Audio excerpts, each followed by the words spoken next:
Hey everyone, this is Avinash back with another video. In this video, let's discuss about zero-shot prompting. This is the first prompting technique out of like maybe 10 prompting techniques that we are going to discuss in this next few video series. Unknowingly, 99.99% of the ChatGPT uses these techniques at their core.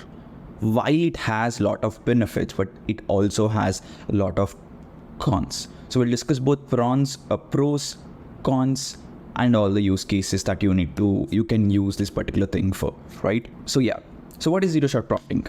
So whenever you go to ChatGPT and enter any prompt in just 1, 2, 3 lines maximum without giving any context or any pre-trained data, that is zero-shot prompting, to be put in a simple words. It's an NLP technique and it refers AI ability to understand and answer questions or perform tasks without having seen any similar examples before, right? So in other words, it can solve a problem without any prior training on that specific problem. Just to put this in an analogy, imagine you are learning to cook, right? You are recently married, or maybe you just went out of the college, went to the other state or country to kind of pursue your degree, and you never cooked in your life. You're starting to learn to cook, right? And it's been 6 months that you're learning cooking. You understood everything, but you never made a juice, any juice, like no juice whatsoever, right? But you understand each ingredient and how each ingredient cope ups with the other one, and you also understand how to use different tools like a mixer, grinder, and stuff like that. Whenever your friend comes to you and asks you to make apple juice or banana juice, don't you think you'll be able to pull that off with 6 months of cooking experience despite making a banana juice before? I think you would be able to kind of almost pull it off with a 6 months of cooking experience every single day. So that's what zero-shot prompting means, but for the machines, for the AI, algorithms. Whenever inside an AI algorithm, not every question you ask, it's not like it's already been trained on. It's just that it's trained on hundreds of different things related to this particular question you're asking, and it's understanding and figuring out patterns to give you the exact answer for your question.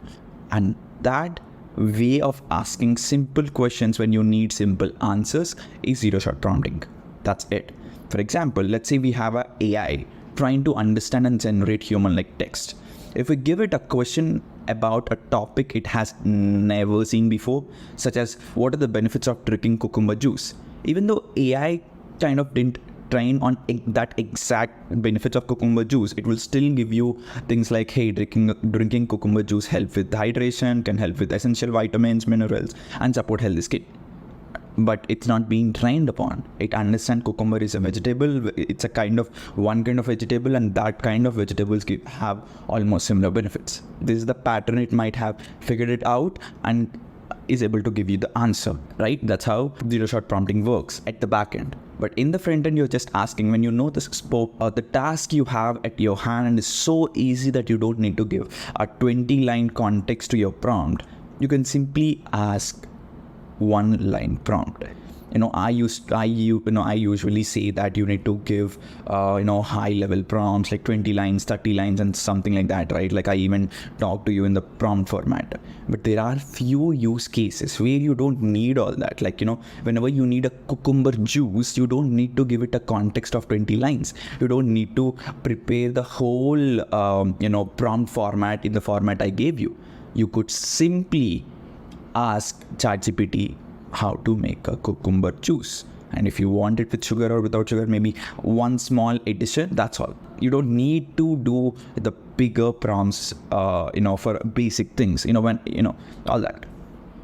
So basically, zero-shot prompting allows AI to be more adaptable and useful in various situations without needing to be specifically training for every possible scenario. That's how ChatGPT is able to do complex things with just one-shot prompting, or zero-shot prompting, right? But you need to understand what is a simple task and what is a complex task. You can't go to ChatGPT and ask it to write a code of an entire app in a zero-shot prompting. It will not work. But you could go and ask ChatGPT to, hey, can you translate this to that?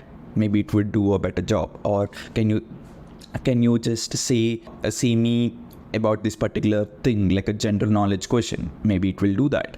But if you ask complex questions, it will not. So 10% of your prompts can be zero-shot prompting, in my opinion. Not more than that, maximum, in your day-to-day life.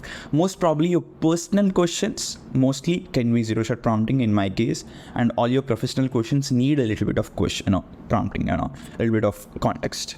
So a prompt example could be something like this: classify the text into neutral, negative, or positive, and the text is, I think food is okay.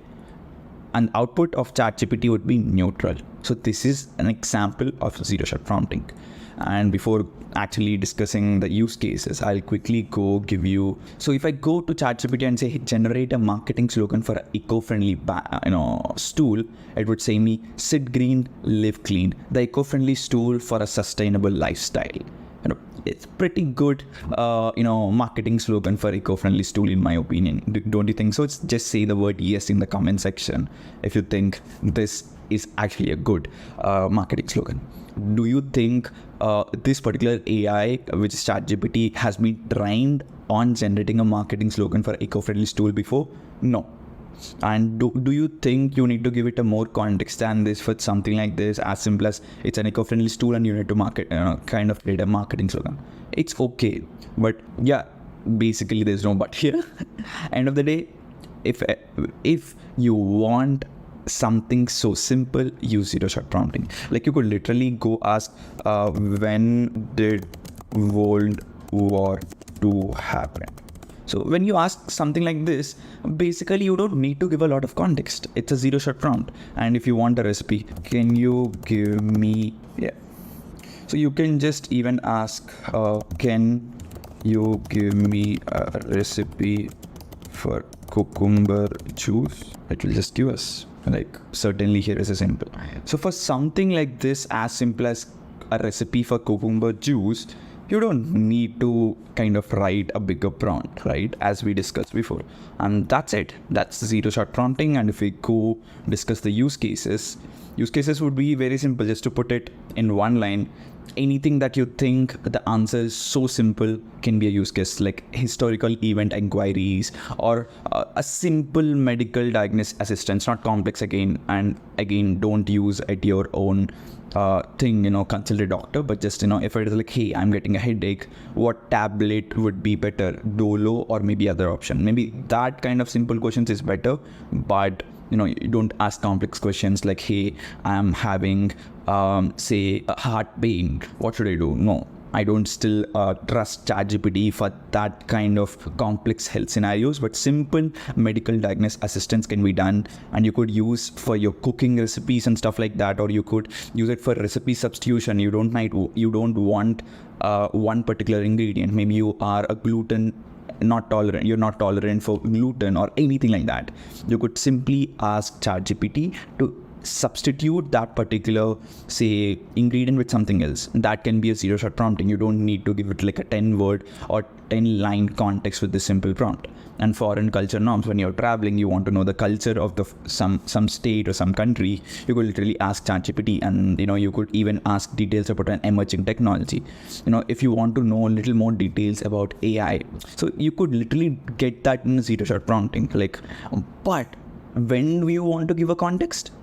Whenever you have a specific need, like super specific, which is not generalized, then you need to give a context. Or when you have a particular use case for that information, maybe you're doing it for a project and you need that in a step-by-step order or whatever. So that is when you need to give it a context. But what I feel is only 10% of the times you need to use zero-shot prompting in ChatGPT. But right now, almost 99.9% of the ChatGPT users are using zero-shot prompting. While it has a lot of benefits, it will not suit for everything. And next prompting technique will be a little better than zero-shot prompting. It's like an alternative for it. Each prompting technique we go forward from here will have one advantage and one disadvantage and stuff like that. So it's on you. According to a use case, you need to pick that prompting technique and use it in that particular AI tool you wish to use on. That's it. So yeah, I think for now, that's it for this video. See you in the next video, which is few short prompting. Thank you guys. Bye-bye.